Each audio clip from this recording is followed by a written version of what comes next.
All right, y'all, welcome to the show. Holy shit, do I have an amazing one for you today. We got all sorts of chaos going on around Twitter. So I'm going to talk in a second about Elon Musk doing a poll asking if he should step down from Twitter. The results are in. There's so much to say about this. We'll talk about his erratic policy changes that happened over the past couple of days on top of banning journalists. We also have a policy change that, even some of his biggest dick riders were like, what are you doing here? So we'll talk about that. We'll talk about his war with Barry Weiss now. Some people, she released one of the Twitter files, so they were like this. And now all of a sudden, Elon is at Barry Weiss's throat. So we'll talk about that. And then also an update on Trump's NFT scam. It's amazing how little effort went into this grift. You guys are going to love the updates on this. Ben Shapiro, conservative Redditors have now flipped on Trump in a very clear way.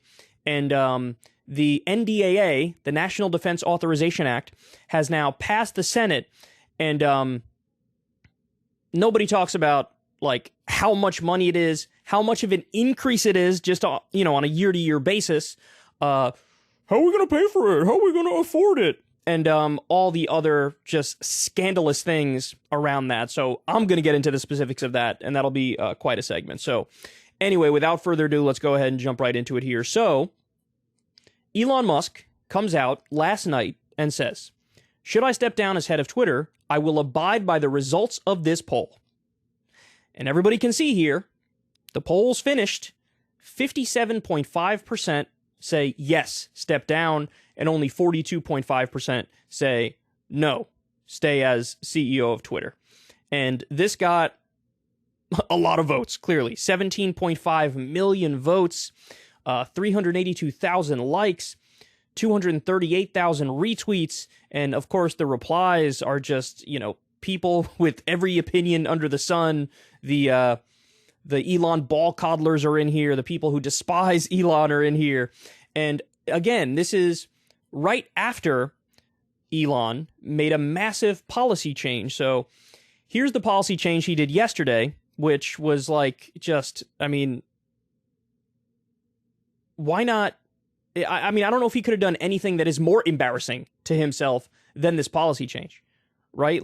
He could have been caught with a carrot up his asshole, and that would have been less embarrassing than the backlash he felt after this. So the policy was, hey, you're not allowed to promote other social media platforms. Facebook, Instagram, Mastodon, Truth Social, Tribal, Post, and Nostr, however you pronounce it. You can't, promote those social media outlets, and you also can't use link aggregators such as Linktree, which, by the way, are very popular. People have these all over Twitter. If he had followed through with this policy, he may have had to ban 40% of Twitter, or some crazy fucking number. So examples of things that would be banned under this policy: follow me at username on Instagram. That's ban-worthy under this policy.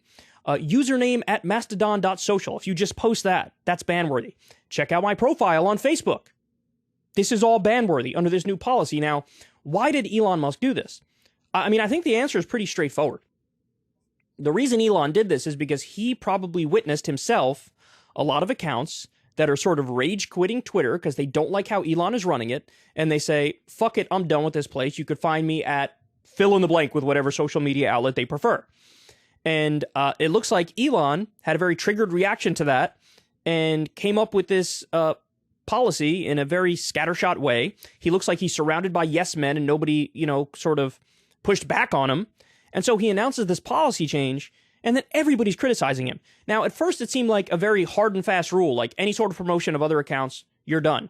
Then, when Elon saw even his right-wing fan base was pushing back, he engaged in a back and forth with a right-wing YouTuber by the name of The Quartering, and The Quartering got him to sort of weaken that stance a little bit to, okay, only ban people who have an account whose sole purpose is to promote other social media, okay? And then after that, it looks like he abandoned the policy completely because now it's deleted from the Twitter website. The tweet thread on it is deleted. And by the way, if you were going to enforce such a policy, you'd have to get rid of the Facebook Twitter account. You'd have to get rid of the Instagram Twitter account. You'd have to get rid of, minds.com or whatever the fuck. You'd have to get rid of all of these other social media outlets. And by the way, one of the things which helps all social media outlets is cross promotion. And he was like, no, fuck it. We want to silo people off on Twitter. And he has a tweet that resurfaced now. It says something to the effect of, if you live in a country that needs to build a wall around it to keep people in, then you're the shitty country. And people are, tweeting that at Elon now to say, you're doing the social media equivalent of that shit. And so this policy change came after his spree of banning journalists. And this was like just led to chaos and mayhem. So, like I said, he backed this off. He backed off of this, and then he tweets something that was like, hey man, next time I make a big policy change, I promise I'll run it through a committee. My apologies. But now, again, this is something he said previously. He said at one time, we're going to bring people back on the platform, but not after like a thorough committee hearing where a bunch of people get to weigh in on it. And then he went from that to, I'm just going to do Twitter polls to determine who gets let back on and who doesn't. And so he went from saying with Trump, there'd be a big committee hearing to just on a whim doing a Twitter poll, and like 51% said bring Trump back. So he goes, okay, I'm going to bring Trump back. So he said this stuff previously, like, oh, we'll have an official process to make decisions. And then we didn't. And he backed off of it. Now he's saying the same thing. Oh, we're going to have an official process. And then he backs off of it. Now, of course, again, the results of this poll are, hey, man, you got to step down. But the question is he going to? Now, I don't know. We've seen Elon. He's been so erratic, you can't keep up. So it's possible he just goes back on this completely. It's possible he redoes the poll. But it's also possible that there's a reason why he did this. Now, one theory is he didn't want to step down as the head of Twitter, but he thought, hey, I'm going to do a poll on my own, Twitter page, and I'm going to win like 65% of the vote. So I'm just going to, this is a little bit of showing my muscle here. So he thought maybe this would reinforce him being the head of Twitter at a time when all these unpopular decisions are being made and he's getting blowback for it. That's one possibility. The other possibility is, no, he thought, hey, I'm going to lose this poll, but I want to step down from Twitter. And so I could just sort of save face by making it about the people. Oh, I'm just listening to the will of the people. That's why I'm stepping aside. When in reality, there's a conspiracy theory floating around now that I have to share with you guys because I think there might be some merit to it. So Elon went to the World Cup the other day. And look who he was at the World Cup with. This is a picture of him with the Turkish president, Recep Tayyip Erdogan. But more importantly, here's a picture of Elon with Jared Kushner, and he's with top Qatari officials. Now, the theory is this. Twitter's finances are horrendous. I mean, they are hemorrhaging money. They're in such a bad spot. Elon's trying to auction off some of the furniture at Twitter headquarters. They have to pay more interest on their debt than they have ad revenue coming in for the entire year. So they're in dire financial straits. So the theory is Elon was at the World Cup, not just because he likes soccer or whatever. He's at the World Cup because he wants a meeting with top Qatari officials and potentially even top Saudi officials. And the idea is he's begging them to come save the platform. And if indeed that conversation happened, if indeed they said, sure, we'll come save the platform, one of the strings attached would be, okay, we'll do it, but you need to hire a proper CEO for Twitter. Now, why would Musk want to leave as head of Twitter? Well, he's getting constant scrutiny and he's very thin-skinned. He doesn't like that. But more importantly, Tesla and SpaceX are getting hammered. Their view in the eyes of the public is getting hammered. I mean, Tesla's stock price has plummeted since Elon Musk became the head of Twitter. He's more in the public eye. He's clearly erratic. This myth of the absolute brilliant genius billionaire who made it in a meritocracy. Now that's being destroyed. People are losing faith in him. And so that in turn leads to Tesla stock going down because Tesla is just linked to Elon Musk.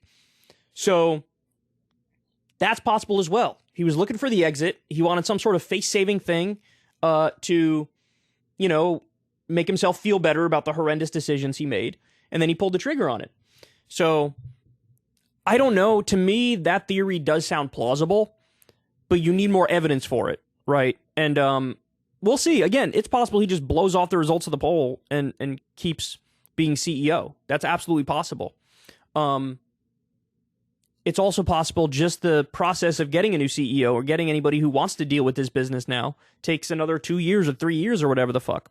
But what's very clear at this moment is a lot of his allies are now going gonzo. Some of his biggest simps on Twitter have now turned on Elon over this recent policy change. And a lot of the people had a difficult time defending the banning of journalists left, right, and center.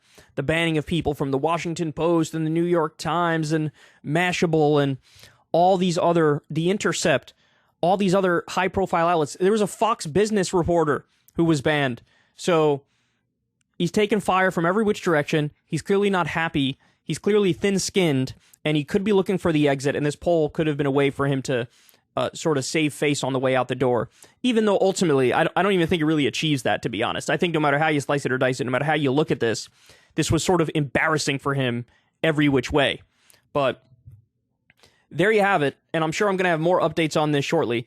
If they actually enforced that policy, which they've now deleted, it would have banned like up to half of Twitter. And so he just doesn't know what he's doing. He's just shooting from the hip and then having to run it back. But there you have it. 57.5% want Elon gone. This policy change was comically stupid.